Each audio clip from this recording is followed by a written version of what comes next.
Today, the Washington Post published a feature on just one strand of that evidence: the thousands of text messages the January 6th investigation has obtained from key players around Trump on January 6th and in the days and weeks leading up to it.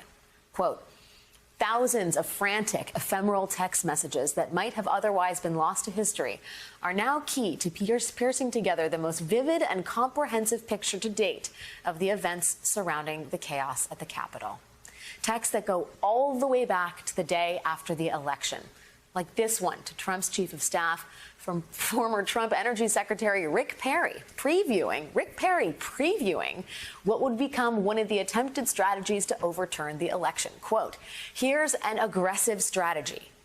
Why can't the states of Georgia, North Carolina, Pennsylvania, and other Republican-controlled state houses declare this is BS and just send their own electors to vote and have it go to the Supreme Court? Okay, now, Rick Perry. And this is one to Trump's chief of staff from an unidentified member of the far-right House Freedom Caucus just a few days before January 6th. Quote, if POTUS allows this to occur, we're driving a stake in the heart of the federal republic.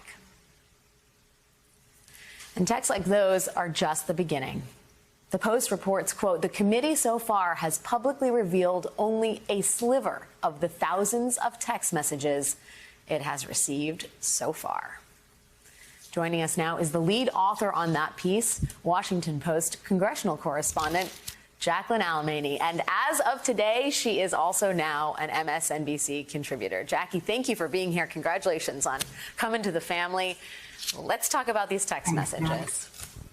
So, you note in your reporting today that the committee has only revealed a sliver of the thousands of text messages. How many of those text messages do you believe were provided by former Chief of Staff Mark Meadows?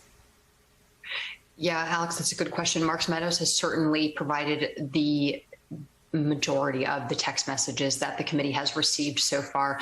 We believe that number is upwards of 7,000, but Meadows himself provided 4,000 personal text messages, most of which were actually not reviewed by the former president's legal team since they were retrieved from a personal device.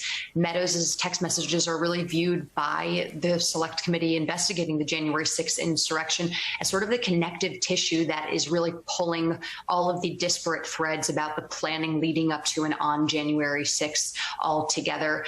These text messages, especially throughout the course of our reporting that we pulled together every text that the committee has so far publicly released, is really helping to paint a more vivid picture of what happened, especially since there's been such a chasm between public statements made by GOP lawmakers and Fox News hosts versus the concern and the panic that was communicated and put directly into Mark Meadows' inbox. Yeah, the releases of these tranches of correspondence, it's like a serialized drama.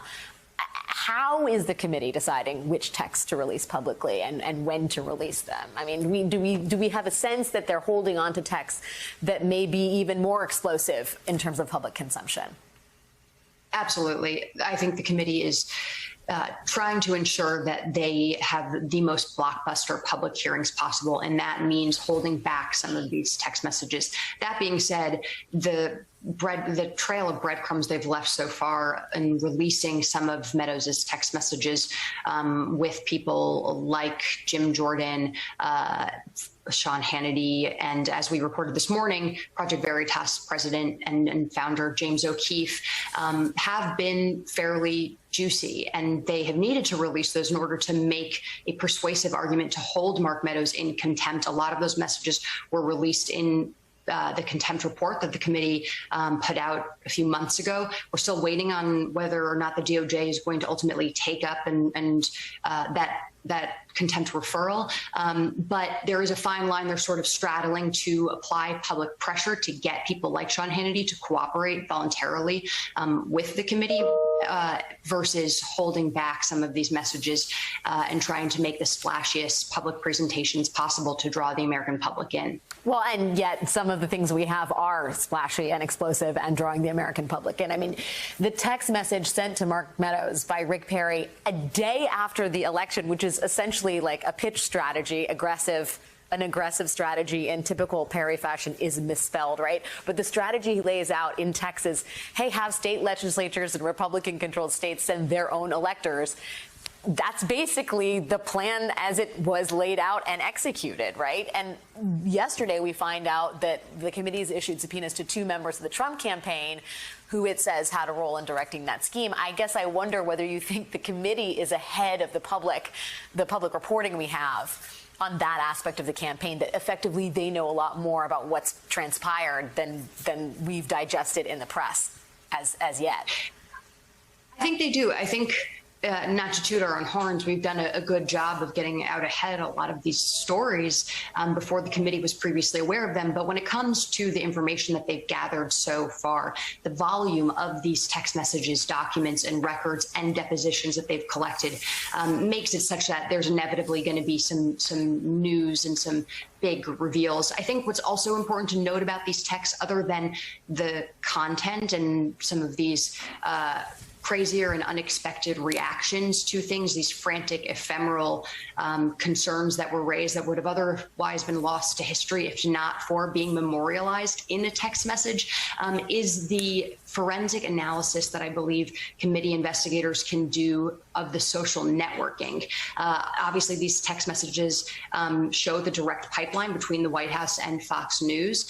They also show some of the relationships that were more personal than potentially we realized. For example, like the fact that Mark Meadows had a texting relationship with James O'Keefe.